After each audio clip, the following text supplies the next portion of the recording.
What up, what up, what up? Football fans all over the world. It is your boy, Mac the Giants fan, here with my guy, the super dope co-host, Adam Costas. Y'all know what time it is. It's time for the real deal NFC East Round-Up. Punch that.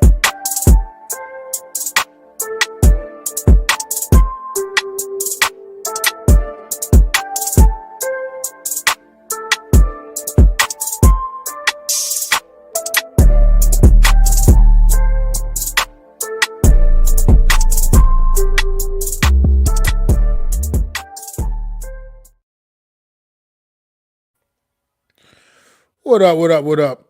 Football fans out there, man. How y'all doing, man? It's Mac the Giants fan here on a brisk little Wednesday evening with my guy Adam Costas, man. How you doing, Adam, man? Well, I'm doing good. I don't know about our football team, but I know I'm doing all right. What's up, Daniel Barry? Thanks for popping in, like always, man. Popping in number one, quick draw every time. Appreciate the support, my brother. But yeah, the football team, that's a disgusting, they're a disgusting thing. So I hate talking about this team right now. They just they drive me crazy every day, every more and more every day with each move that they make, and it's just I don't know what we got going on with the New York Giants. This is not the New York Giants team that I grew up loving or just even watching. Like I said, this team is crazy, man. Watching this team is it's run by a bunch of fucking idiots now, and I just don't understand. This is not how this organization was. This is not what this Well, organization was built on, man. And it's just terrible. we we have all the rest of the show to get to those jack wagons. But let's talk about Yeah, the right. game of Thank the you. week. The game of the week. Absolutely. NFC East, man. NFC East showdown game starting the week off. Week that start kicked off week 11, man. The Washington Commanders traveling up to Philly, taking on the Philadelphia Eagles. And this game, it started off. It was a great game. It started off most of the way, but it got away from Washington in the fourth quarter. The Eagles really just put it on Saquon Barkley in particular. Yeah, I put some emphasis on the Barkley. You know, being the Giant fan that I am. So yeah, what you think? What's your thoughts on this one, Adam? I didn't really get to see. I saw a little bit of it here. Now and I was traveling that night, so I didn't get to see a whole lot of it, but I got to see a little bit. Well, What's your the thoughts? game was pretty good. In terms of old school, it had an old school feel. You know, when we were growing up in the younger '90s, when the Commanders were good and the Eagles were good, and the NFC East was kind of the talk of the town. That's how it was. You had two marquee teams, both at the top of the conference, both at the top of the division, and it had its fireworks. And the Commanders did what they needed to do. It's funny because I watched the game all but like the last quarter. I somehow I fell asleep when the action was happening. I woke up. The game was like pretty highly contested the entire way. The Commanders were kind of leading, and you're like, what's going to happen? I go to sleep. I wake up, and it's now like 26-18. I'm like, what the what? I go to sleep for like 20 minutes, and that was all they needed, right? So, you saw a good defense in Philadelphia. I'm going to say it. Mac may not want to say it, but their defense is pretty solid. They got their two linebackers that are running all over the It's coming place. around. They got It's Jalen coming Carter, around. who's an absolute beast inside. Their corners have done a fantastic job of keeping Jaden Daniels in check. And I do believe Jaden Daniels is a bit banged up, more banged up than they're letting on, because I think the movement skills aren't there anymore. People are saying, oh, well, he's a rookie, but he's like dirtballing some of the balls that were out there. And I'm just thinking there might be a little bit of pain when he throws that football, right, with the bruised ribs. So I don't think he's quite. I'm not trying to make excuses, but that's what it looked like as an outside observer with what Jaden Daniels' performance was. Defensively, like I said, Philadelphia kept them in check. I do believe Commanders did what they could. They held up pretty well for three quarters, and then obviously the fourth quarter was a different story. And I just think that's what the Eagles do. If their defense can play and keep games close, eventually they're going to burst through and their offense is going to come through because they have Saquon Barkley, they have AJ Brown, and they have Jalen Hurst and Devontae Smith. And when those guys get cooking, it's hard to cover those guys. People talk about a running game, right, that wears you down. But when you have to run as a DB, constantly chasing Devontae Smith, constantly chasing AJ Brown, and you have to be on your game. You can never take like let's put it this way. If you played a team that doesn't have a second receiver named Devontae Smith, maybe you don't need to worry about your cornerback on that side. You can shade other defenders here and there. But when you have a guy like Devontae Smith and AJ Brown, and they're both doing what they have to do, who are you going to defend? Who's the double team going to? So somebody's always going to be one-on-one, and it's really hard to defend their offense. Not to mention you have Dallas Goedert. You know, he didn't really play that much in this game. I mean, excuse me, yeah, Dallas Goedert. And then you had Saquon Barkley, who, catches a pass out of the backfield, and you're like, my God, this guy, right? What can't he do? He even ate a block on a blitz by Bobby Wagner. Wasn't the greatest block, but he did enough for Jalen Hurts to get the ball out and get it downfield to his weapons. So the Eagle team, to me, is probably the second best team in the NFC conference, that being the Lions. And then I would say the Eagles, then even the Vikings are up there as well. But this Eagle team, if they can keep putting it together, they're gonna find themselves on a deep run in the playoffs, because it is really hard to defend a team when they can explode that quickly in a one quarter of points. I still think the Eagles have to get their offense going a little earlier, so they're not in this, having to explode mode, because it also helped their defense. And we'll see. And as for Washington, let me try to wrap that up quickly. You got a lot of growing up to do. You're still not the cream of the crop yet. 2 back-to-back losses against good teams doesn't mean you're bad. Just means you got some growing up to do, and sealing some games and closing out teams. And this isn't the New York Giants you're playing every week, right? You're going to be playing some of those games down the stretch. But if you want to win in the playoffs, you got to figure out a way to beat these teams. So good for them. Again, I don't know if this is for the division yet. Right now, the Eagles are in the driver's seat, and we'll see what happens down the stretch. If the Eagles drop a game here, drop a game there, will their game in December be impactful? Yeah, it's interesting, man. What's going on, Trauma? Appreciate you dropping by, man. We'll get to that a little bit later too, bro. But look, this Eagle team, I will give you your just due, and I actually agree. I do agree. I think right now they have now kind of slid into that position of being the second best team in this conference, right behind the Detroit Lions, who I believe is the absolute best team in the entire NFL, not even just the NFC. I think the Right. Detroit Lions are absolutely the best team in the league, and this Eagle team, the thing with this offense is, it's like you said, you would like to see, you would like to see these guys be able to do a little something earlier in these football games. But the thing is, with the talent that they're loaded with, by the time you get to the third and fourth quarter of with these games with the Eagles, it's just like, geez, enough is enough already. I can't just keep stopping or slowing these guys down. Eventually, they're just going to get theirs. AJ Brown Right. is just going to get his.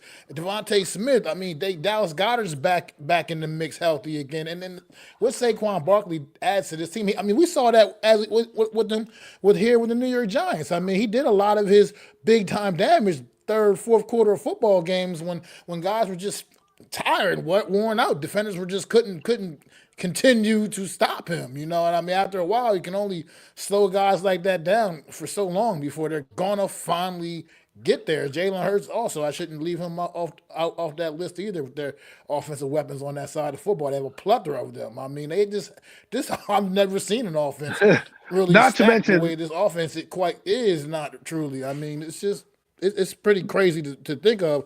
And it is just weird that they do seem to get off to these slow starts. Defensively, I will admit they're coming around a bit, but still, I mean, they're not exactly. It's not against exactly the most high-powered, explosive offenses that we're seeing this defense uh, start to do a little damage to. I like to say you get to this postseason, you're going to have dealing with teams like the Lions and such, the Green Bay Packers perhaps who can, and I mean Minnesota teams that can really do some damage offensively, put some points on the board. So those will be the tests for the Eagles once we do get to that stage. But I can admit they're coming around a bit. Defense is starting to, they're holding up their end of the bargain as well. The Eagles on a 6 game win streak, I believe, right now, and they're rocking and rolling, man, over the NFC conference. Like you said, absolutely the second best team in the conference right now. It's Washington Commander team on the other hand with them. This team, I mean, look, they're young, and I think they overachieved so much that now people just have them up on at this standard that they just truly are not. And maybe you are starting to see some of the cracks. I mean, Jaden Daniels, I'm with you there. I think there might be a little something wrong that we don't know about, and he's out there giving it all he's got. But it's been definitely a decrease in his production over the course of the last couple of weeks. And Washington is still honestly we've given them their props this season, and I'm still going to give them their props. This team has definitely vastly overachieved from what anybody thought they were going to do, regardless. But they're still chasing that big signature W. They really truly, if you look at their wins, they're against the bad teams that were on their schedule. When you look at Right. their losses, it's against the good teams that were on their schedule. So I mean, that's kind of does tell you a little something about what this Washington team truly is, and maybe now we will see the Eagles kind of just continue to create that separation in the NFC East and maybe potentially run away with it at this point. But yeah, like I said, I didn't really get much of the game, but what I I will did say see, this. it was definitely another, like you said, good NFC East battle.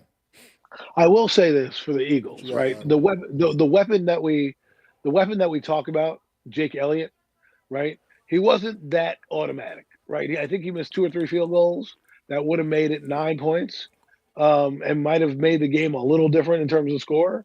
They need him to be automatic because he can be a game winner type player where it was with the Cowboys, right? They have to get to the 50-yard line. The guy can hit a 65-yard field goal, right?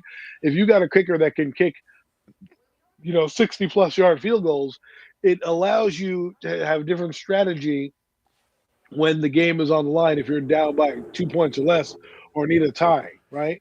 And that's where it's like you're never out of it in terms of points because if your defense can play somewhat well, you're going to take those risks. Now, Jake Elliott's been a very accurate kicker. He's missed some kicks. But what I want to just mention is that if he starts to get going on a consistent basis, that's also another way that this team can score. Is now you have to guard against. Well, I don't have to play a 100-yard field because this team's not looking for a touchdown. I have to play exactly. They have to play exactly like at least 60 yards because their kicker can kick the ball from the moon. So when you're playing the Eagles, it's not just worrying about Brown, Goddard, Barkley, Smith. It's also worried about Jake Elliott because now the field position game really becomes a battle. Like I need to punt them deep. I need to make them work to get there. But then again, they're not they're not necessarily always going to have to go for the full field. They may only need to go to the 40-yard, the opponent's 40, the opponent's 38-yard line, and kick a field goal. So I just wanted to point that out that also did not help them in this game and made it a little closer than it needed to be. But again, if all these things work together like a well-oiled machine, they're a pretty scary team. I mean, I definitely can agree with that. Well, what is going on? Well, salute to you, brother. I appreciate you as always dropping in, man. And yeah, maybe they saw the short. Maybe they were just going to do it anyway, man. But either way, I will continue to watch New York Giant football just because I don't have to watch Daniel Jones anymore. I'll watch the team still lose, but as long as I'm not watching them lose with Daniel Jones anymore, I will continue to watch them. But anyway, yeah, I mean, Yeah, I think I do agree with you hitting on with this Philadelphia Eagle team, and they'll be an interesting team going forward. The NFC conference is once again looking like the weaker conference overall, but like I said, I believe the best team in the NFL is reigning right here in the Oh NFC yes, conference with the yes. Detroit Lions, and the Eagles can be absolutely creeping all right up behind them, man. This Philadelphia Eagle offense is absolutely absolutely scary, man. And the fact that it can explode at any point in time and put up points like it did in the fourth quarter of this one, it's telling. But I got one more thing to say to you, Philadelphia Eagle fans, because you pissed me off. Been pissing me off all goddamn season. Well, Even, thank you, Giants. I'm in while I'm in y'all city coming home Monday night, coming out the airport, waiting for my go sit down, wait for my damn ride. First thing somebody says, looks over and says to me is, "Oh, thank you for Saquon Barkley." I don't need to keep hearing that shit all season. I'm done. I thought that was going to be Well, something for the first couple of weeks and it'd be over with and done. Look, I don't need to keep hearing that. I would not have. Saquon Barkley would still very well be a New York Giant if Mac the Giants fan was the goddamn GM. It would be that would absolutely be a fact. Okay, that would be a fact.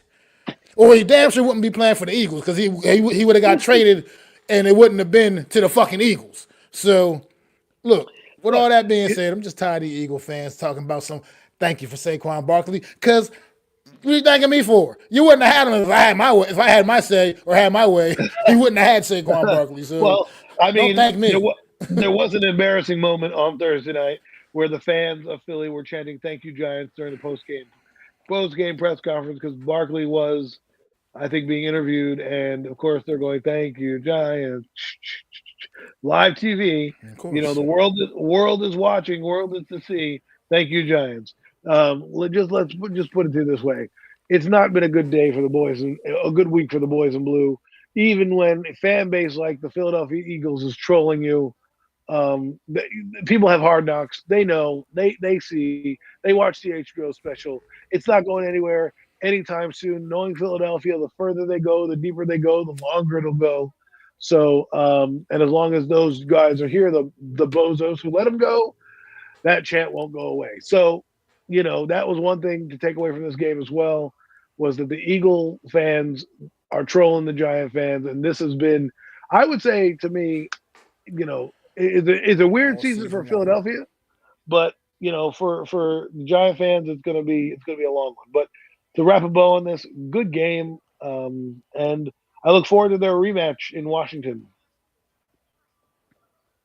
Absolutely. Absolutely agree with that. All right, we'll briefly hit on the shit show on Monday night that was the Dallas Cowboys hosting the Houston Texans. I also, once again, was traveling on Monday night as well, so I did not see much of this one either. And it looks like I didn't miss much of anything anyway. I know the Cowboys apparently were in this through most of the first half. Cooper Rush played significantly better football than he did a week ago, but still not nearly enough. It was still Houston Texans ass. apparently poured it on in the second half. Poured it on in the second half and ran away with this one. What's your thoughts, Adam?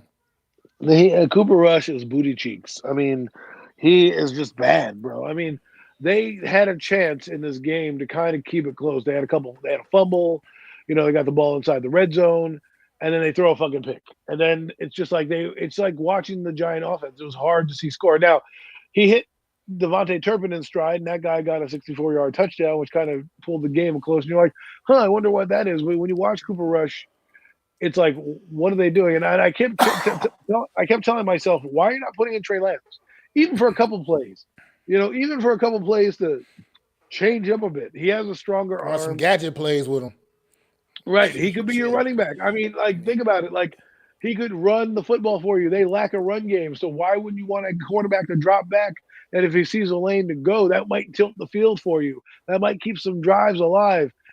I know Jerry Jones wants to keep Cooper Rush going, and I don't know if it's a power struggle really that's going on, but Cooper Rush needs to go. They need to put in Trey Lance. You're traded assets for him. You might as well get him in there, get him some experience, let him showcase himself because he's a free agent. So maybe he'll stay with your team. Maybe there's a team out there that might need a quarterback that he can play for. Like so. I don't know what they're doing with him. I think he would have been a game changer in this Houston game because there were a lot of lanes that I saw that Cooper Rush could have taken to run, but Cooper Rush has lead in his feet. He can't run for nothing. Neither can he throw the football. I mean, my God, I thought Daniel Jones was bad. Cooper Rush is just as bad as Daniel Jones. He's just not a good. He doesn't have any strength. He has no arm strength. He can put the ball Yes, in but the Adam, position. Adam Cooper Rush is a backup quarterback in the NFL. Daniel Jones is a starter. So, Oh man, well, when you put it that way, right, Mac, that's what a backup quarterback looks like. And when you don't invest money in a good backup quarterback, it ends up being that way. Or you can be the Giants and invest long term in a backup quarterback, but have no starter. But anyways, that wow. was the shit show. Defensively, they held their own for a little bit. The defense does play hard. Micah Parsons playing hard.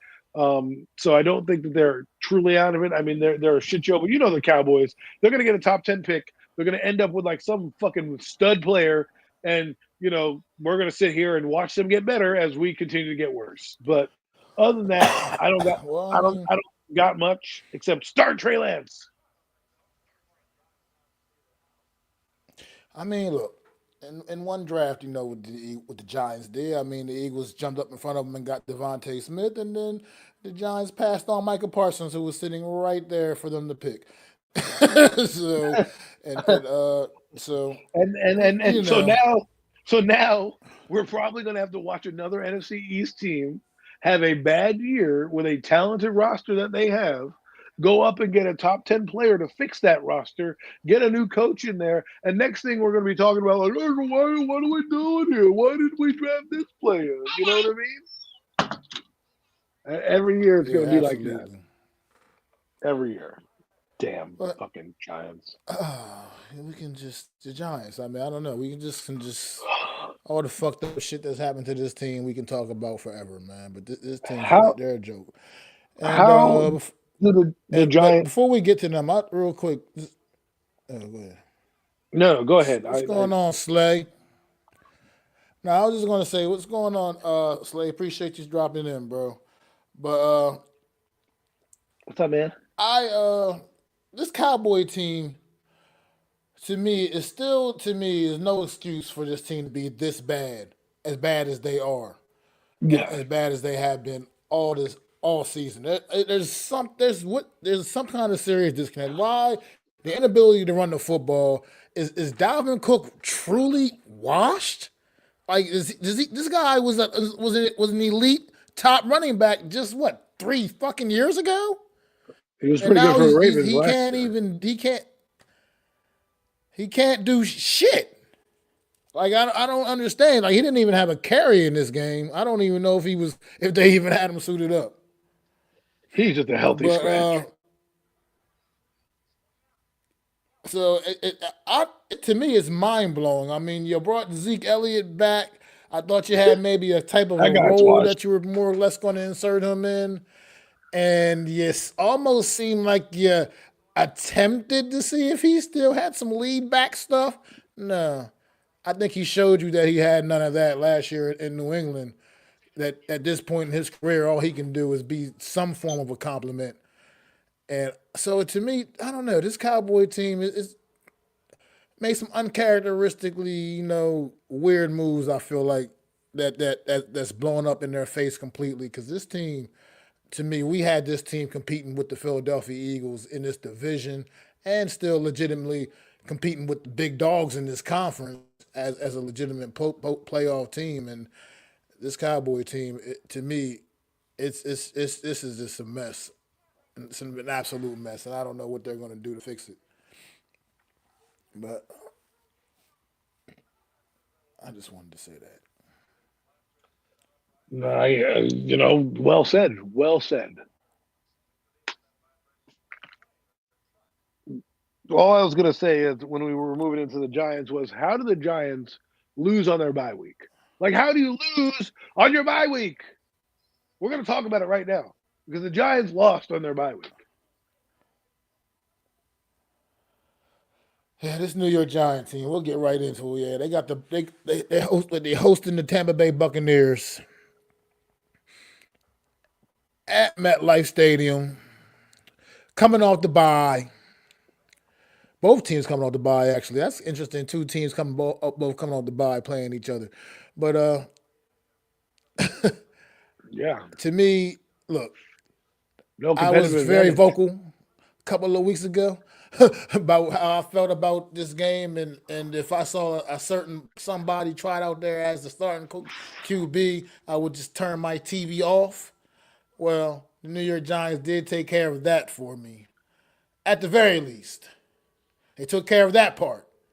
Ain't seeing number 8. Thank goodness. I've seen all I need to Oh, see of number 8. All I need to see. But is Drew Lock getting the ball on Sunday? No. Drew Lock's not getting the ball on Sunday. Hometown hero Tommy Cutlets is getting the ball on Sunday. He is the New York Giants starting quarterback. Tommy DeVito. He's been the third string quarterback all season. And now Tommy DeVito is the New York Giants starting quarterback. Adam, unleash it, brother. well, I'm going to do a slow build because I want people to go down this journey with me. Okay. You're on the bye week, you're chilling. You expect the news to come down because how could you not? Daniel Jones played the most atrocious game he's played in probably the last 6 years against the worst team in football. Of course, it's going to be a benching. Of course, it is. Any competent person knows a benching is coming. So you're sitting there, and it's a Monday morning, and you get the news. It comes on your phone, the little chime, right?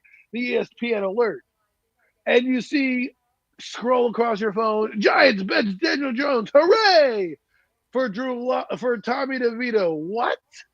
That was my reaction when I got the news. Like, what in the ever loving fuck are you doing? You went from QB1 to QB3, and let me get into this for a minute because this, people, is what you call gross negligence of your duties, dereliction of duties. Let's reverse this back to free agency. Okay, so you're back in free agency. You're talking to your people. Joe said, "Oh, we need a quarterback. We need to get a guy in here. We can't afford Tyrod Taylor, so let's go with Drew Lock." Hey, so Drew Lock walks into your building as he's going to sign his contract. Hey, Drew Lock, man, you want to sign with us because you see what we did with Tyrod Taylor? We can make that happen for your career. You see what we did with Tyrod? Yeah, you want to sign here. You don't want to go back to Seattle. And in case Daniel Jones is injured, you'll be the number one guy. Is that cool with you? Yeah, you like that? Cool. Here's a facility. Here's your contract. $5 million guaranteed plus $3 million in incentives you can get if you have to play. It's all right here in the contract. Black and white, black and white, black and white. Now hit the fast forward button. To this point in time right here, Mac just said it. Drew Lock has been the backup quarterback in the entire season. Come benching time, you're like, whoops, I'm not only going to bench Daniel Jones, but I'm now going to bench Drew Lock for Tommy DeVito. But wait, there's more. There's more.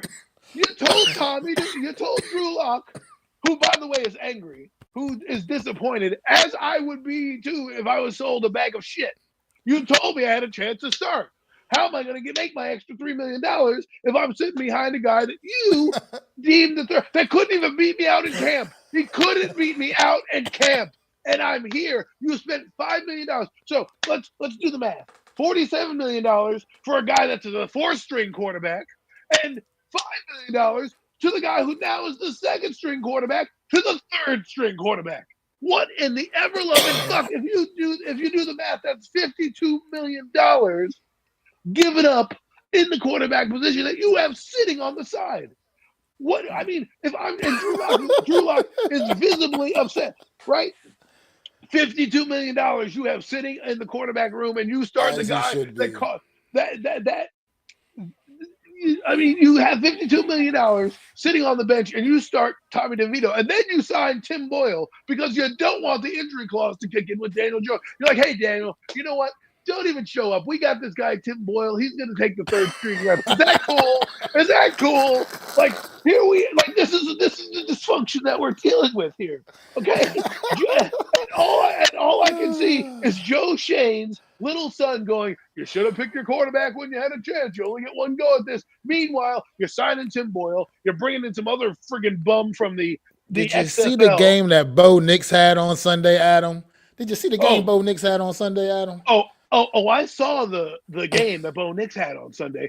He was too cool for school. Daniel Jones, Drew Lock, and Tommy DeVito, we're all better than him. We're all better than him. Are you kidding me? This is what I mean. And then your coach goes out there and doesn't even they apparently how it goes down because Drew Lock said it best. He goes, we had a meeting where the first quarterback, Daniel Jones, walks into Joe Shane and Brian Dable. The second quarterback, Drew Lock, walks into Joe Shane and Brian Dable. The third quarterback walks in like Joe Shane and Brian Dable, and yet somehow he ends up starting the third quarterback. You signed Tim Boyle. You have your coach coming out. He doesn't even grant you 7 games, Tommy. He just said he's the starting quarterback for Sunday. He didn't say starting quarterback going forward, starting quarterback for the rest of the year. He said Sunday.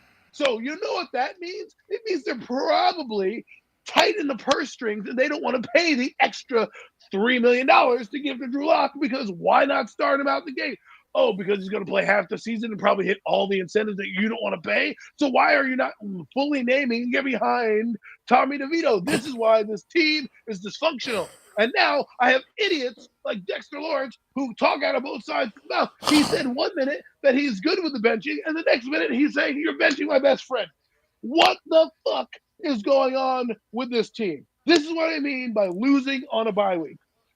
You lost on a bye week. You could have done nothing. You could have slept, had fun, but no. What do? We're fucking a shit show. The only thing that's saving us from the tabloids is the Jets are even more of a shit show than we are. You know, this is what Mark Schlereth called us. He goes, you signed Drew Lock, and then instead of starting Drew Lock, you put in the circus Tommy DeVito. Like, yeah, because we're going to put fans in the seats. What?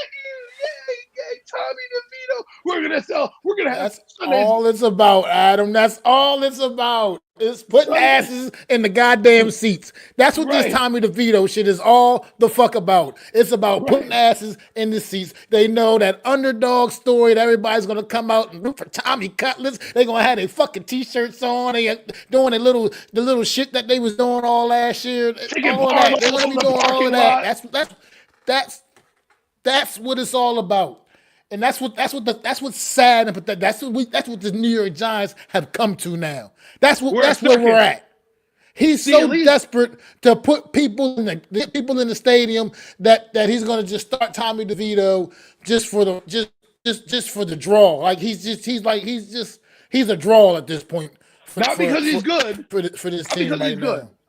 Not because he could beat Drew Lock out like a normal person would, right? Because think about this situation. For 10 weeks, Drew Lock was okay if Daniel Jones got injured. Hell, he was the first quarterback off the bench when you benched Daniel Jones the first time. But now, all of a sudden, Tommy DeVito is the guy? Are you kidding me? I hope you're selling chicken parm at the game because that's all you're going to get right now from that guy. Yeah. I got people telling me, oh, they're going to beat Tampa Bay.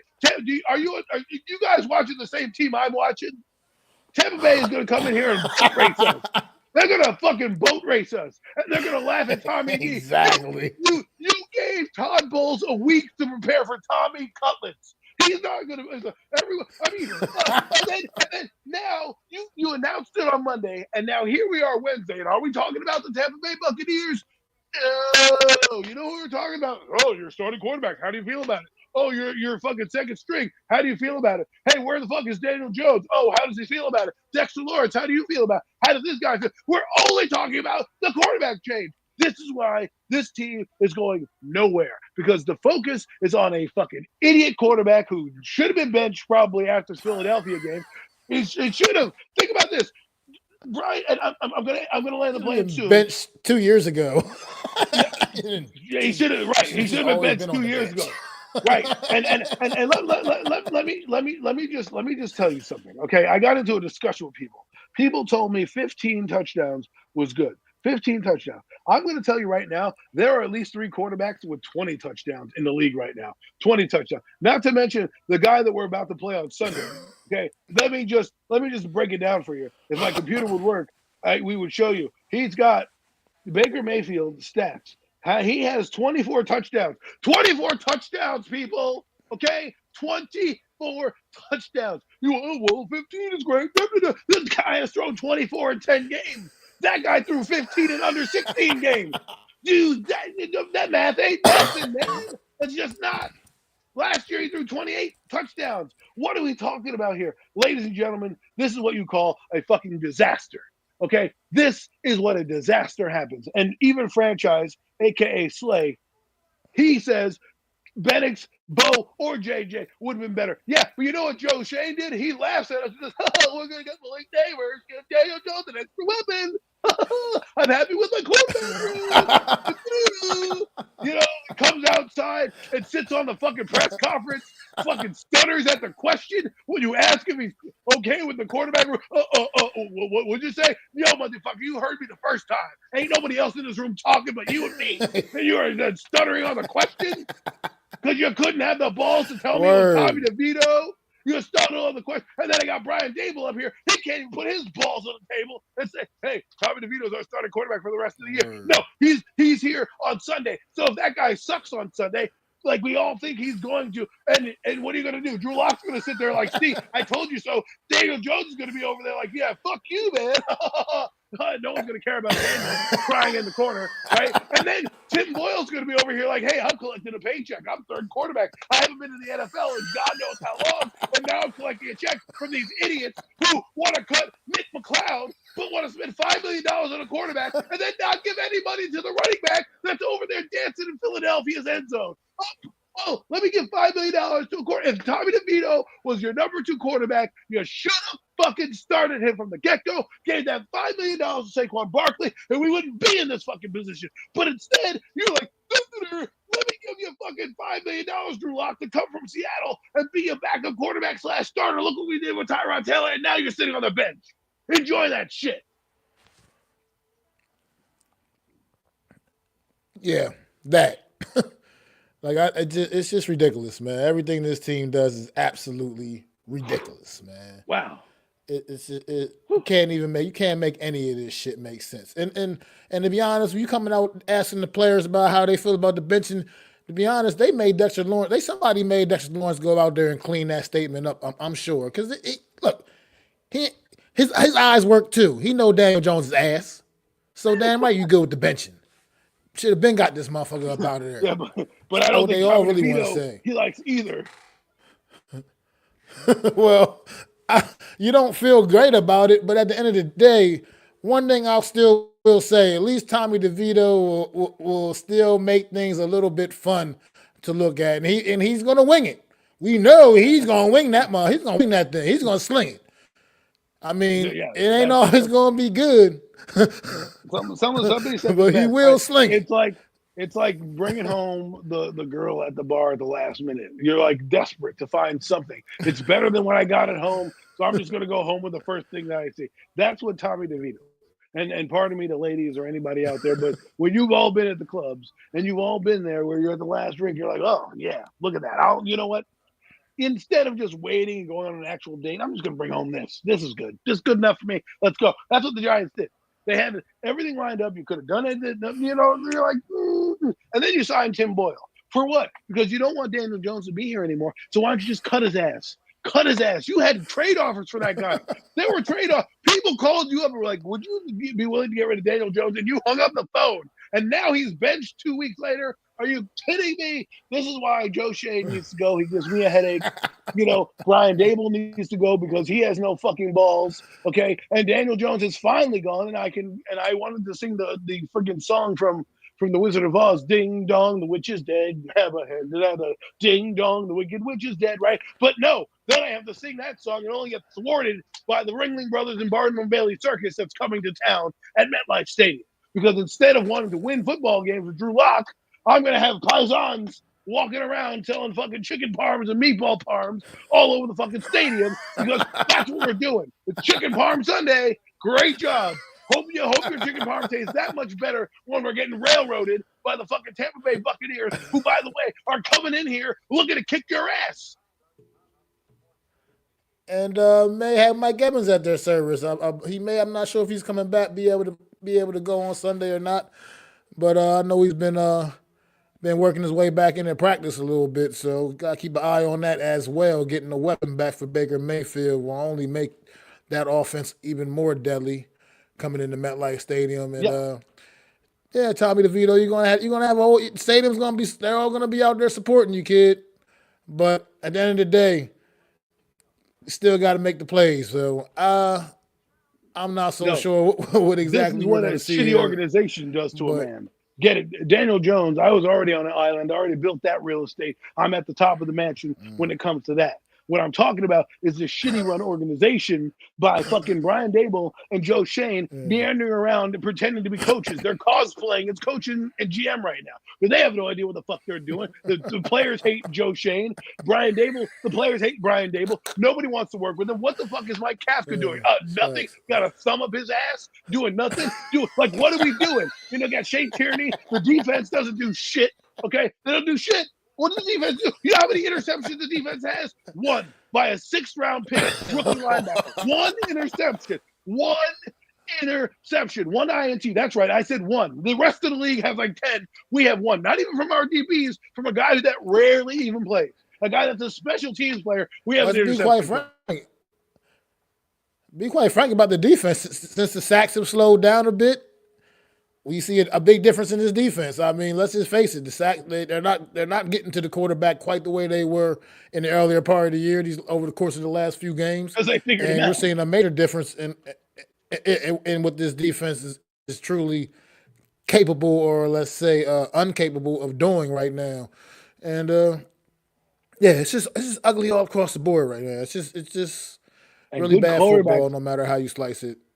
Carve this defense up. And we're playing arguably one of the best quarterbacks this Sunday. And they're getting back their weapons. And we can't stop the run. And, oh, by the way, if you do some research, Tampa Bay has one of the best passing offensive lines in the league. So if we can't get to the quarterback, they can pass from the quarterback. They got a running back who's starting to get into his own, and Bucky Irvin. We can't stop a nosebleed. We made the Carolina Panthers. That's right. The Carolina Panthers, who no one knew who Chuba Hubbard was. And then he goes to Germany, and all of a sudden, after he gets paid that money, puts his throat on the Giants' neck.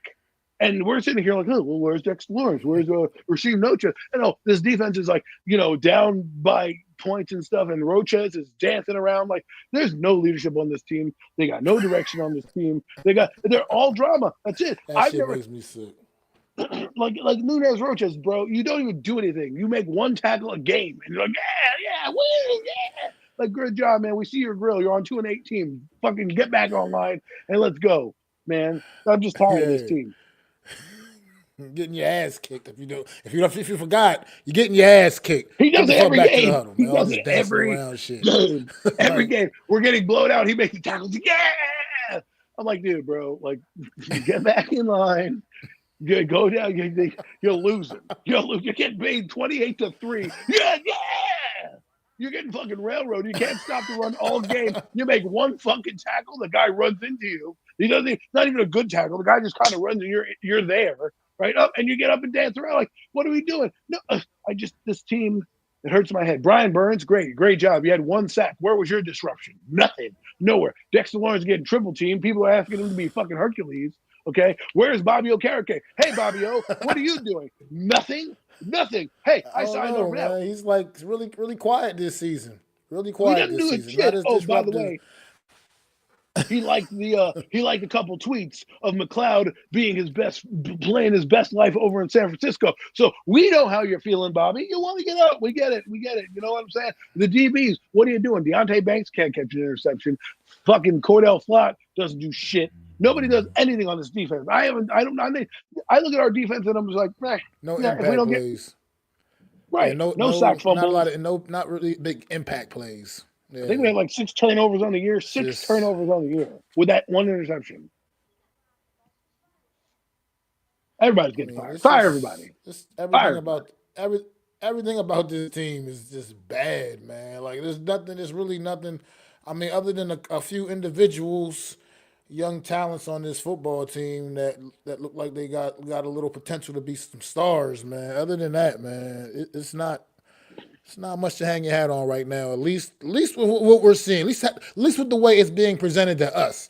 I mean, I don't know at this point. Honestly, at this point, the guys, the coaches, some of the incompetency that's come through this organization over the course of the last several years, it I'm not sure anymore, man. I don't can New York Giant players just be this bad, or is it just really truly their leadership, their what these team is being taught? The thing, because something is just disconnect somewhere. I mean, I just don't can't believe what I'm seeing most of the time. I mean, watching New York Giants offense, you're just watching very basic football, like little kid shit, high school shit, man. Good high schools run an offense similar to what the New York Giants run, man. Like that's We're the like laughing stock of the the really league. good high schools.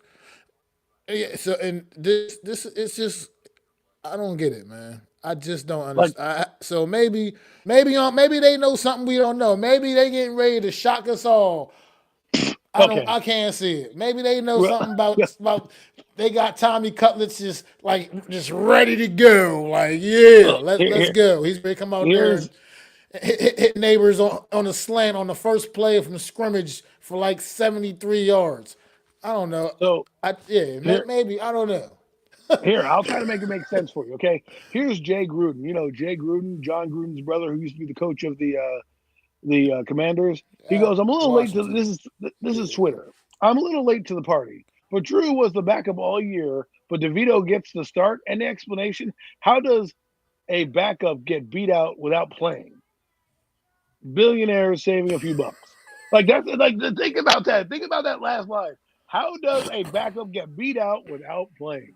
Like that's what I mean. You bench two quarterbacks when you benched one. Like this is insane in the membrane. It's what the New York Giants do now, man. This is what they do. I'm gonna go It's purchase like my you ticket said, on it's head Sunday for the scratching. circus. That's what you're basically doing, man. But like I said, I don't know. It's gonna have to take a Herculean effort from Tommy DeVito to even remotely convince me that he was worthy of this opportunity. He's going to do something quite special. And I mean, I quite frankly, I don't really see it, man. I mean, I see a guy that'll, like I said, he'll make a play or two here and there, a couple splash plays here or there. I mean that's the kind of what he kind of brings to the table. But there's no consistency. There's and it's not it's most of the time it's just not going to be really good, people. No matter what you hope is going to happen, we're just going to continue to be the absolute embarrassment that we've been all season. And I just start from. I mean, this is pretty much where we're at. I mean, that's pretty much remnant of that right there. I mean, start DeVito. It just does. These are just not the names of guys you want to see out there on But Sunday leading your you, football team. you have to ask yourself But this this is question if where I'm we a are as player. New York Giants. If I'm a player, I have to ask myself this question. You went from a guy that Daniel Jones giving us the worst chance to win to the guy that is supposed to be the number two. And you're dogging him like this to put in the number three, and you're trying to tell me that he gives us the best chance to win? Because the explanation that was given was that he gives the team a little bit more juice and the fan base got behind it because of last year. So when you hear that you're putting Tommy DeVito in because of last year's somewhat success, his Lynn Sandy, mind you, the defense had 12 turnovers and they played three shitty teams when he won, three good teams he couldn't do shit against and got benched. But you put him in last year because of the fan buzz, and that's why you're if I'm Drew Lock, that's why you're sitting me down because of the fan reaction. That's it. Don't you want to win games? Isn't that what the product what we're trying to do here? No, you reverted to last year's Linsania, Tim, the friggin' DeVito mania that they had, where he was on every fucking channel signing fucking autographs on people's sandwiches as they were delivered to their houses and shit, doing autograph pictures at the pizzeria. Like that's what you want. That's what you're putting in your. That's the logic to why you're starting the third string quarterback because last year the fans loved him. Like, are you serious? That is, ladies and gentlemen, that is a grown ass man making a decision strictly based on a reaction. Like, that's not even a winning move. How do you tell the locker room, hey, by the way, we're going with him because last year is kind of popular. We sold a couple hot dogs, some large Pepsis, and our pizza sales went through the roof. So, hey, guys, we're going to start DeVito this week. Hope it works out. But that's your logic. That's what you're telling your football teams. Like, oh, it's going to leak out. People are going to leak it out. You don't think shit's going to get out the building? That's what you said. That's your logic. If I'm Dexter Lawrence, I'm driving home in my car today, and I'm looking at every pizza store as I go by, and I'm like, really? We're doing this for this? This is what I signed my contract for. I'm getting here. I am now a sideshow in a fucking circus, and the main attraction is some fucking quarterback who's a local hero. So we're going with some local kid because we want to fucking have a show on HBO later, some fucking NBC movie. Oh, look at this comeback story. That's what you want on NFL Network on Tommy DeVito. Last 2 seasons in the NFL, local boy plays for his hometown hero. Woo! Headlines. Who cares? Are we trying to win football games or be a fucking clown show? I understand they're trying to tank, and that's what they're telling you right now. That's what the fucking New York Giants are telling you. You can tell me all you want about this, that, and they don't tank. They're tanking because instead of putting their money where their mouth is, because Drew Lock probably would have sucked anyways. You probably would have benched him anyways. You could have easily got rid of those incentives. You know how? How do you know you can get rid of those incentives? Let me see. Maybe he has a bad game and you bench him the next week and say we're going to go with Tommy the next week. No, you didn't even do that. You didn't even let him play to see if he could suck with the first team. You just wiped the slate clean and gave it to Tommy DeVito because last year he made a few people some fucking chicken parms and a few sales at a pizzeria. That's what you did. And so if I'm a free agent next year and these two bozos are fucking running the team, why the fuck am I going to come here? Why the fuck am I going to come here? Why am I going to go, oh, Joe Shane, he's great. He told me that he would do great for my career, and he fucking lied. Like, Drew Lock is not. You think Drew Lock is going to put a Yelp review on New York Giants when he's reviewing the team? Like, yeah, you should go to that organization. They're really fucking trustworthy. Give me a break. Nobody is going to want to come here. The team is seeing this. How you went from how you're more worried about what it looks like and the fans optically than winning football games. And if this doesn't translate on Sunday and they don't come out and beat the brakes off the Tampa Bay, I don't want a little eke win or whatever. I want them to beat the fucking tar out of the Tampa Bay Buccaneers. If it doesn't happen like that, I'm giving you my pink slip myself, Brian Dable. I'm going to drive to fucking North Jersey. I'm going to wait for you by your blue fucking pickup truck, and I'm going to give you my fucking pink slip and say, this is on behalf of the New York Giant fan base. Get the fuck out. I mean, yeah, it's a joke. But I guess I want to talk about the game a little bit. What you expect to see? Any chance the New York Giants can put a game plan together to potentially maybe even make this one competitive? Your thoughts on the game itself? I think it's going to be. I think people are underestimating how good the Buccaneers' offense is. It's still been scoring points even with the lack of weapons that they had with Saquon, with Shepard and all those guys. Now you incorporate Mike Evans back. He returned to practice if he's fully healthy. He's going to add an element where the running game is not going to open up because now you're going to be too busy worried about him going over the top. And then let's talk about defensively. The Buccaneers are getting back their cornerback and a couple safeties, and they understand right now that they haven't played up to their competition yet. So, people say, oh, they played down to their competition. People need to start respecting the Broncos because a lot of teams, they lost to the Broncos. They lost to a few other teams out there. But the one loss they had was to the Broncos. But then they lost to let's get the schedule up because I want to make sure you guys understand who they lost to. They didn't lose to just anybody. They lost to a good team. They lost to Kansas City in overtime, right? They lost to Atlanta by 6 points. They lost to the 49ers by 3 points. So any which way you look at it, this team should be probably better than they is. But look at what's up. Look what's coming up for the Buccaneers in the next few weeks. Okay, they play. This is what the Buccaneers, from what I'm reading, is what they're thinking about, right? So, like I said, they lost. They lost to the Eagles. They lost to the Falcons. They beat the Saints. Then they lost to the Ravens, who, by the way, are going to boat race us when they play us. They lost to the Falcons by 5 points, who are going to boat race us when they see us. They lost to Kansas City by 6 points, and they lost to the 49ers, who would also beat the brakes off of us by 3 points. So now the next 3 games for the Buccaneers are the Giants, Panthers, and Raiders. They could eat before they play a hard team in the Buccaneers, and then they finish the string out with the Cowboys, the Panthers, and the Saints. So if I'm the Buccaneers and I'm in my building and I'm looking at the Giants, who are 2-8, have a disarray at quarterback, putting in Tommy Cutlets, everyone asking them under the sun all these questions, I need to quietly go about my business and handle these next 3 teams and beat the fucking brakes off them, like they did with the Saints. Beat the fucking brakes off these teams and just outscore them all day. Because the Buccaneers, I think, are looking to try to gear up and get back into the playoffs. They've been in this position before where they needed to win a string of games to get into the playoffs. Last year they did it. This year they have a chance to do it again. I think they're going to finish no later than 10 and 7, 9 and 8 again, and have a chance to get to the playoffs. But think about this: they could be playing for the division at the end of the year, right? If the Falcons slip up down the stretch. But I know the Falcons beat them twice, right? And that they have the head-to-head tiebreaker over them. But let's say they have a better record than the Falcons, even though the Falcons have a better record than, let's say, some other team, they may get to the playoffs. And how the playoffs are shaping out right now, there are 3 teams from the North, probably 2 teams from the East, at least a team from the West, and the team from the South. So you got what I think that's Chad? 3, 2, 1, 6. That's about your 7 teams right there. So it's going to be a foot race, and this Buccaneer team knows and are veterans, and I think they're going to come in and I think they're going to want to take this game from the Giants. They're going to need it. It's a big game for them.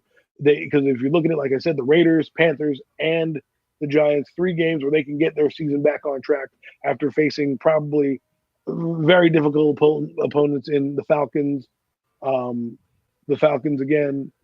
the Ravens, and the Chiefs. Oh, absolutely, man. You absolutely nailed that for this. I mean, I agree with you 1,000%. This game is very important for the Buccaneers coming in, like for just the playoff race. I mean, within their own division, them and the Falcons going toe to toe right now, and down there in that division trying to capture that crown. And then and the NFC itself is just muddied up, getting muddied more and more. I mean, you got the Rams starting to rise, a team starting to get a little dangerous. We'll talk about them a little bit later. They going against Philly, but that this so this team, this game is very important for the Bucks, and they can't afford to go out there and have some kind of a stupid hiccup against Letdown. a team as bad as the New York Giants right now. Yeah, that they can't allow that to happen, and I do think they're going to just go out there and take care of What's up, business. To be Chad? quite frank, I just don't see this New York Giant team having much resistance against what this Buccaneers team is able to do. They cannot score with this Buccaneers football team, and I'm just gonna go call me Nostradamus. Somehow, I think we're going to see Sterling Shepard find his way to the end zone. I just think they'll have something dialed up a little special for his former team out there, just because they know they know it's a defense that they can absolutely exploit, pretty much whenever the hell they want to. And I think that's what we'll see in this game, and I think it's going to be. I think the 6 point spread is not even doing the Buccaneers Wow, justice. They're it a moved up. Wow. significantly better football team. They're a significantly better football team than the New York Giants at this point, and I don't see this one even being close. I cannot, even as the fan that I am, I cannot pretend to give the New York Giants a chance in this one. So yeah, I got the Buccaneers just in an absolute railroad, man. I I mean, mean, it's not even going to be close. Blowout. I mean, I, I'm looking at their games and I'm just looking at them like they could easily put 50 on us if they want. Like people are underestimating how good they are because they lost a couple. Like they lost to good teams. It's not like they lost to the Panthers. Okay, they lost it. Like everyone laughed about their Bronco loss. Well, how's that looking right now? Okay, with Bo Nix and that fucking defense. All right, how's that loss looking right now? All right, they lost to the Eagles. How's that loss looking right now? I know we don't want to do all that shit. We shouldn't do all that shit, but I'm doing that shit because that's what we're looking at here, right? Look at the Ravens. They're one of the best teams in football, and they hung 31 on that team. They put 26 on the Falcons, who are fighting for their playoff lives. When they played a team that was quote unquote lesser than their competition, the Saints, they put 51 points on the Saints.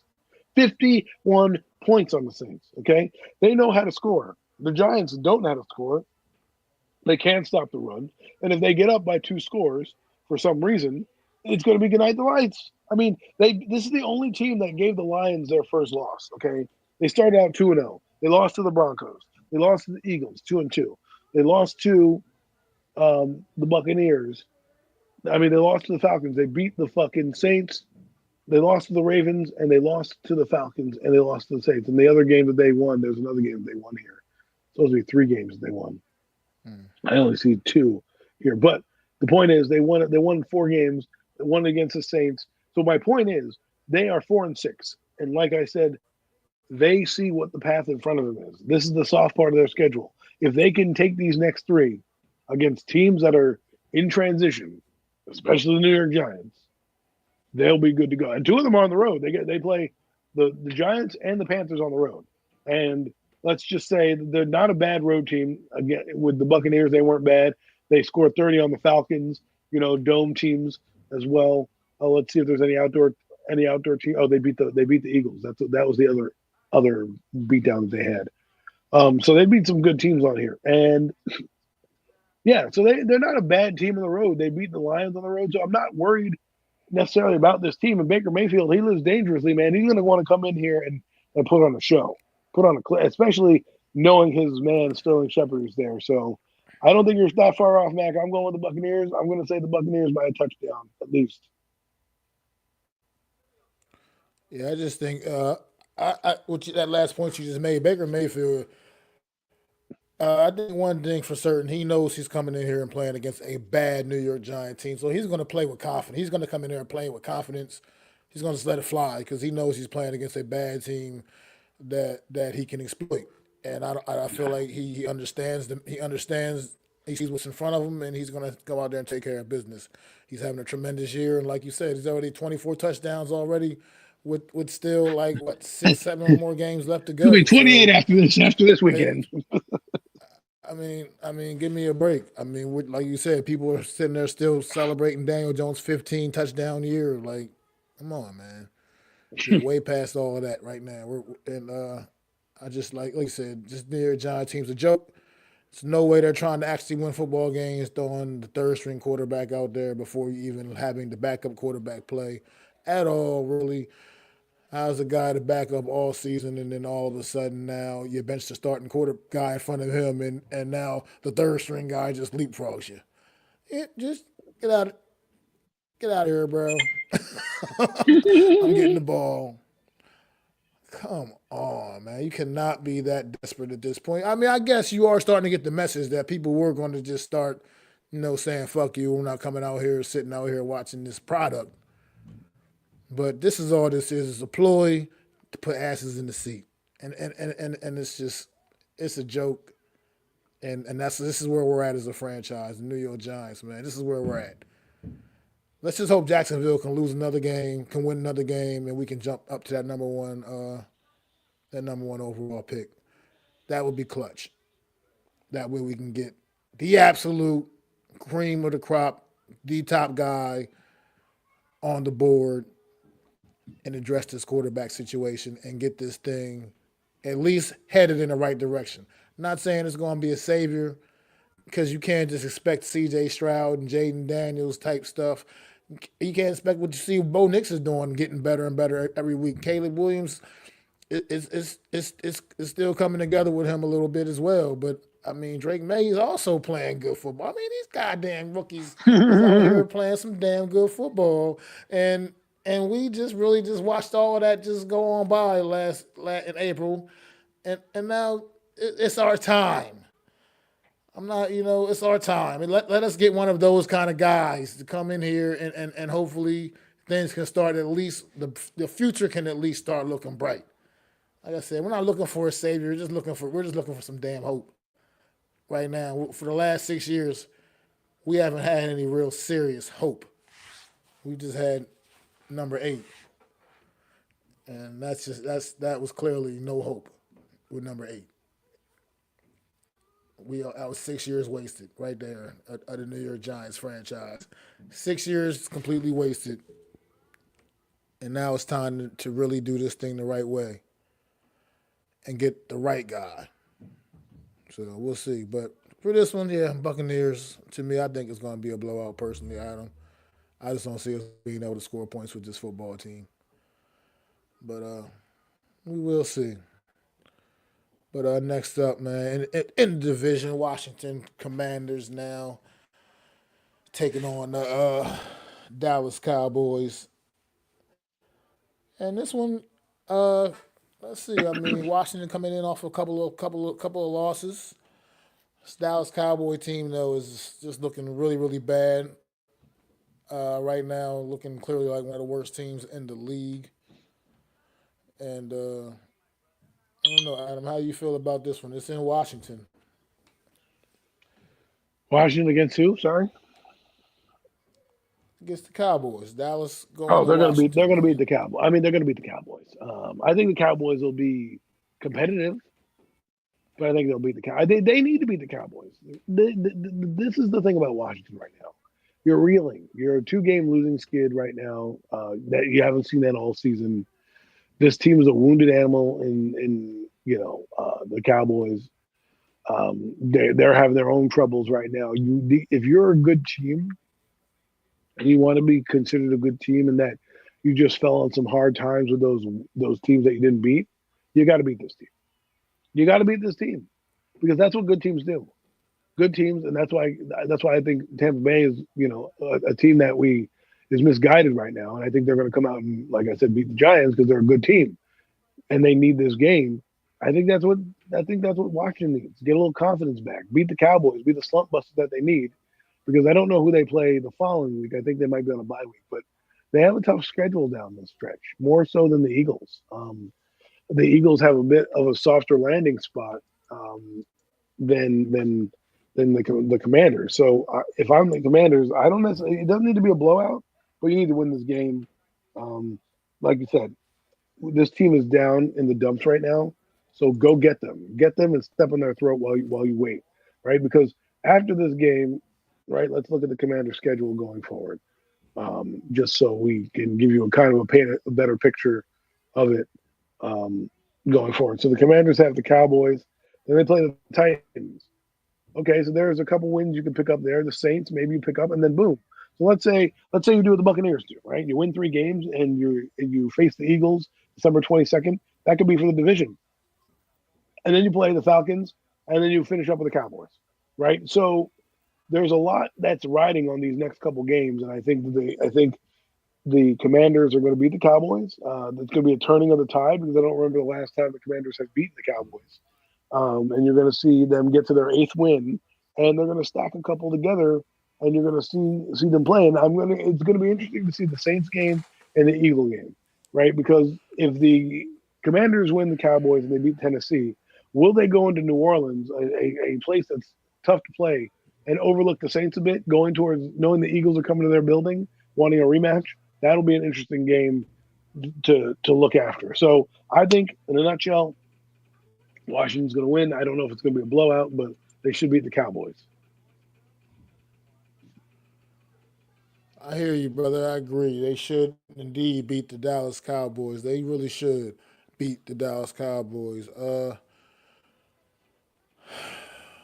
But I don't know. I got a bad feeling here, man. This Washington Commander team, it could be a situation where maybe a bit of a wall, where now they're hitting a bit of a wall, unfortunately. And I mean, coming off the tough loss against the Eagles, I mean, it was a tough one, and they did definitely play tough, man. But it could have been. I mean, we'll see what this young team is made of. Put it that way. It's a young team. We'll see what they're made of coming off of that. I mean, a loss like that could be a bit deflating to a team like this that's been having quite a bit of success.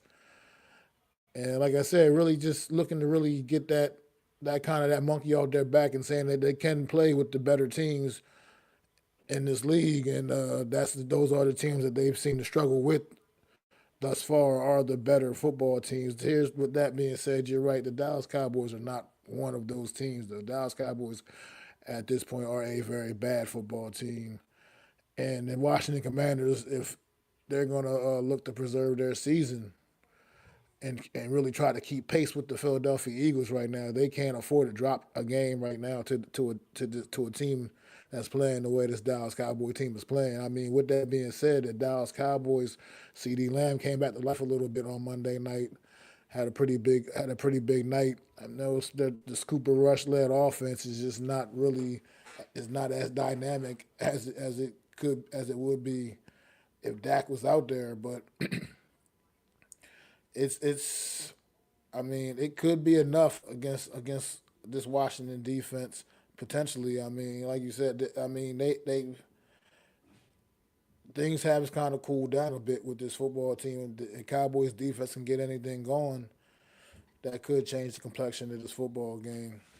But like, Washington definitely needs this, and I think they'll find a way. I think they will find a way to get it done. I think it'll be a nail biter. So I can see this coming down to a game-winning field goal. To be quite frank, but I think Washington gets it done, and you know continues on what's been a really great season for this football team. I just can't imagine right now who's knocking Dan Quinn out the box for the coach of the year if Washington can continue to play good football down the stretch. So I like Washington here in a close one, man.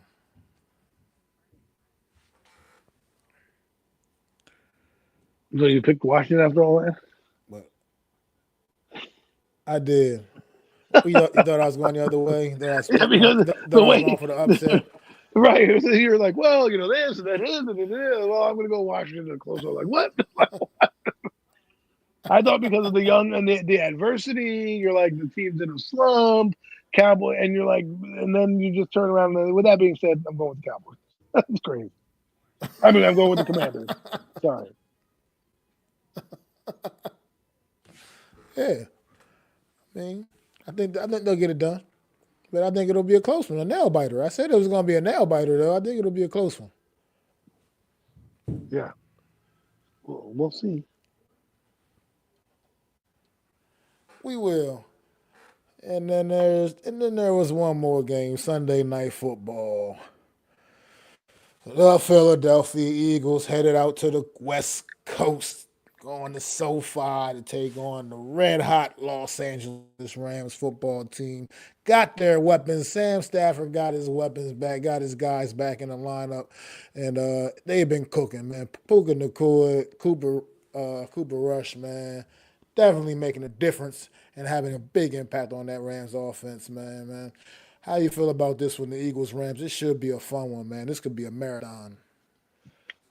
This is an interesting game for me because the Rams are a feisty team. They're pretty good. They can score. They had a letdown against Miami, who, Miami is playing for their season. So can we chalk one up to, the other team gets paid to play as well? So then they have their starting quarterback back. I think it's going to be interesting because these are the teams that the Eagles have to beat. They have to beat these teams, like these teams that are scrapping at the bottom.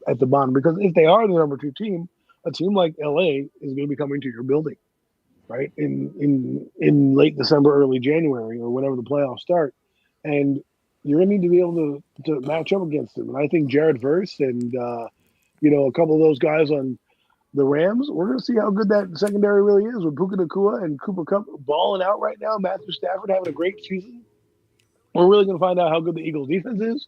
We're really going to find out how good the Eagle offense is because the Rams are going to score points. They find a way. That's one of the things that they do. They find a way to score. And I think this game is going to be a fun game to watch. It's going to be a track meet in LA. It's going to be loud. It's going to be raucous. It's going to be a fun game. Is this a night game? Sunday What Night time is the Football, game? brother. NBC. Good. 8:20, Sunday Night Football. Good, because I think the world needs to watch this. We need to see these two teams play out because I'm tired of all these booty ass. We're seeing these old teams like the Cincinnati Bengals, Giants. I don't want to see that shit. You know what I mean? I want to see this shit. This is what you pay for. So it's going to be interesting going into obviously the Thanksgiving week, right? The Eagles had have this big game. They've had 10 days off to prepare. So if you can't find a way to beat this team in SoFi, and this is going to be a big game, we'll see what happens. I'm excited because I think it's going to be a track meet. I think it's going to be an absolute, track meet. If you like quarterbacks throwing deep, this is the game for you because both these quarterbacks throw the ball deep. They throw it deep. They do not have any regard for interceptions or what it may cost them. They're just throwing deep. Explosive plays going all around in this game. I can see a lot of With that being explosive said, plays in this one, man. I'm going with the Eagles. Going with the Eagles to go out on the coast, man. Is this your upset? I like what I'm seeing with the Rams. The last couple of weeks, I picked the Rams coming into this season to be a team that I thought was going to be. I thought they got off to a rough start, but I thought they were going to be a tough team, a tough out coming into this year. I thought they were going to be competitive in the NFC West, and they are now, after a slow start, are once again competitive in the NFC West as they are, hanging in there right there, all in the mix right now. That division is wide open. Probably the most wide open division in the NFL right now. All the teams right there floating around in that 500 range. So I think this game will be interesting for the Philadelphia Eagles, man. Coming off the big win against Washington on a Thursday night, had a few extra days to get ready for then another Sunday night primetime game out there on the coast, man, and I think it'll be a fun one. Like you said, I think it's going to be, like you said, an absolute track meet for sure, man. I think both these teams are going to be going back and forth, man. It's going to be an exciting, should be a lot of fireworks, some excitement.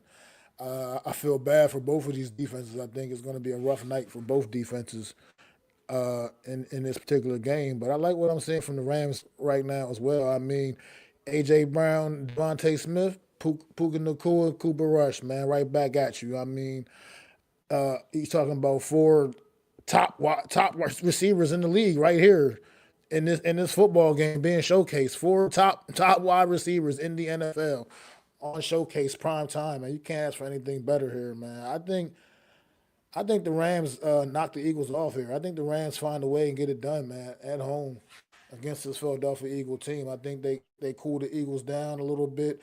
I think they find a way to slow Saquon Barkley down just enough and they make just a couple of more plays, more than the Eagles and end up pulling this one off, man, at home at Sunday Night Football. But I think this will be an absolute dandy. I mean, if you like big plays, you definitely want to tune in for this one. But yeah, I like the Rams. Nice. See, there he took you down the journey and landed the plane. Well, the other analyst, he took you down that journey and then crashed the plane. You're like, whoa, I didn't think that was coming. So I love it. I know we have a few more minutes left, in our show, but just a final couple thoughts on this game is just this is a team in the Rams who knows how to kind of win these late matchups, and we'll see how they put it together. I mean, they're 5-5. They're not necessarily out of it. They're still in the wild card hunt. Like we said, the playoff picture is huge right now. There are like three teams in the title hunt still. I mean, legitimately. Yeah, technically you're right. I mean, technically right. Is... Yeah, but I mean, I don't know if they're going to get the division because I think the Arizona Cardinals are, while they're at 6 wins, and I think they're going to continue to have a couple more wins here.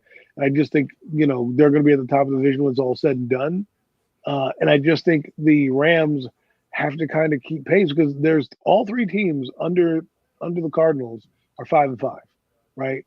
Cardinals 6-4, Rams 5-5, Seattle 5-5, and the 49ers 5-5, right? So you got a lot of teams in that mix. But what I was alluding to is you have three teams in the North with over 7 wins. Okay, you have the Packers, the Vikings, and the Lions, right? You have 2 teams in the East over 7 wins right now, in the Eagles and the Commanders, right? You have a team in the Falcons who has to make it, let's just say, because they're the division winner. And then you have the division winner, which is Arizona. You basically have all your teams in right now, if you were to look at across the board, right? Different calibers, obviously. The 4 division winners, which would be Cardinals, let's just say the Eagles, the Falcons, and the Lions, right? Then you'd have the Vikings, you have the Packers, you have the Vikings, the Packers, and then you'd have one of the 49ers teams. I think I'm missing somebody. Oh no, then you have the Commanders in there, right? So that's 7. And your 8th team right now is between the Buccaneers, the I think there's 8. There's only 14 teams go this year. It's 7 teams, right? So if there's only 7 that go, I've Yeah. named you the 7, right? So there's no room for error here. And let's look at that. The Commanders, we think they're going to end up with 10 wins, right? The Vikings and the Green Bay Packers. That's who basically the Rams are fighting with right now. And do we believe that those teams are really going to fall off on the back end? So that's what it is, and I think the Rams can play the role of, like, I wouldn't say spoiler is the right word, but they could put a hinder in the overall number 1 seed, because right now we talked about the Lions being number 1. That means the Eagles are only 1 game behind them, right? So we're talking about the number 1 seed in the NFC playoffs. So a team like the Rams can put a damper on that hope for the Eagles if the Eagles lose that game, because the Eagles lose 3 games, they're going to finish number 2 in 2 or 3 in the conference, right? Well, 2 or 3 record rise in the conference, but that'll separate them from the Commanders or not, right? If they win this game, we could be arguably talking about the Eagles as the second best team and really looking at them possibly playing for the number 1 seed at the end of the year. Crazy to say. I mean, we'll see. I mean, that's absolutely. I mean, it could happen. It could all play out that way, but only time will tell. We'll have to wait and see. But right about now, the way these playoffs are stacked up, man, Eagles and the Commanders would both be in the postseason right now. If the postseason was to start next week, you'd have these 2 teams from the NFC East in the postseason, in the playoffs. So it's going to be interesting down the stretch. It's getting really it's getting interesting. Like I said, you got teams on the rise right now. A lot of teams, very similar records, all bunched up, and just about who's going to make a move and try to assert themselves and do something and just do something and try to climb that ladder right now in the postseason. Yeah. But it's gonna be interesting. Interesting run to the finish line. Well, like Louis said, let's keep the NFC East right now. I mean, it's the Commanders and it's really the Eagles, and they're going down the stretch. We talked about the Commanders and how the game against Pittsburgh was huge and the game against the Eagles was huge. Well, this is the reason why we talked about it, because the Eagles, we know, are a team that can bounce back from a loss to the Commanders, right? But the Commanders now are going to be fighting, which a team we thought was going to be in the top. Like, if they beat the Eagles, they're 8-2. And we're talking about the Commanders possibly being the number 2 team in the conference right now. I mean, the Vikings still have a say in that as well. But like what I'm saying is that we look at them differently. Now we're looking at, the Commanders are kind of, reeling. They're a little young. We're hoping they get to 10 wins, right? But we're looking at the Eagles like they can finish 14-2, 15-2, 14-3, right? Like they could really finish big time, So.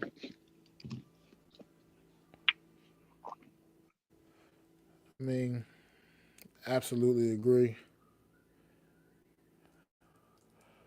But we'll see, man. I'm just it's tough having to these guys here watching the success of all these other teams and watching our New York Giants And scamming be the quarterbacks in bottom of the October. barrel.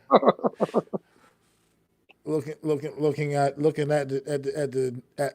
being the bottom team in this NFC conference right now, and I just think, quite frankly, they're going to stay that way. Because I just don't see where the New York Giants are winning any more football games. I'm just not sure. I mean, I think this is people the keep beginning trying of to the say, free "Oh, they're going to fall. win Thanksgiving against the Cowboys." I don't know. I'm not so sure about that. I just feel like if Cooper Rush can, if knows, he'll go out there and deal against the New York Giants, because that's just the shit that happens to this football team, And Rico Dowling will have like 100 yards rushing. Cooper Rush will throw for his first 300-yard game of the year. The Giants will lose on like a fucking botched field goal attempt, like some other fucking ridiculous way of losing, or Yeah. like what the Cowboys did with a fake field goal. The Giants will try to do a fake punt and fucking botch it, and they'll get picked off by like Trayvon Diggs, and he'll return it for a touchdown. Some shitty shit will happen. Most likely will, man. I can't. I gotta agree, man. Yeah, no Mets is definitely tough, man. Shit's tough. Well, the thing is I this: mean, I I want them to want my free team to be fall. good. I want my team to be good again. I want to be able to say. I want to be able to speak positive. I want to be able to talk shit We again. can't It's talk shit tough anymore. when you can't really properly talk shit. Because what can we say? We are like Adam. Like you say, we ass cheeks, bro. We're done. I mean, we can't even talk shit to people. We just got to sit back and just know our place. We're like Pretty a much, fart. we got to fucking just we We got to stink. fucking know that just shut the fuck up because we ain't got Like, nothing that we it's can say. hard. You know how hard it is to shit talk somebody when your team is 2-8 and dog shit. You know what I mean? He's like 2-8 and dog shit. Like not getting any better. You just benched the worst quarterback in the NFL for one of the worst quarterbacks in the NFL. Like it's like we're gonna bench you for you, and we're gonna do it because of last year's crazy episode that he had. Not even football related. It wasn't like, hey, he played great last year. It's no, he brought in the crowd and the chicken parm sales went up. Let's go. We're gonna see his fucking shady ass agent sliding through MetLife and shit Oh my all through the God. game. They're gonna be How showing many his times are we going agent to pan to that like guy? that. Every time Tommy DeVito does something, they're going to pan to that guy. And look at Tommy DeVito's agent. Look at Tommy DeVito's agent. Every week it's going to be another suit, another tie, another shot of this guy on the sidelines. Like, the circus doesn't end. This is what I mean. This is what I mean. You just said it, Mac. You said it before. The Giants care more about the dollar bills, and they'll shake their ass for any dollars they can get right now. They're gonna be like, "Hey, you want to get a look?" That's what they're doing. They're giving you free peep shows right now. They're trying to get as much money as they can. They don't give a damn. They're like, "Oh wait, he boosted sales last year. Sure, he'll be the starting quarter." Like, who makes decisions like that? Unbelievable, man. Like you said, unbelievable. Just irresponsible, reckless. I hope it This backfires on team's them. a I joke. really do. I It's a really hope joke. that this decision backfires on them. And Tommy DeVito, God bless you. I hope you go 0-7 because I don't want to see this team win. You don't deserve to be on this team and this fuckery. All right. I don't want to see this fuckery. All these other teams think we're the laughing stock of the league. They're going to not want to lose to us. Right.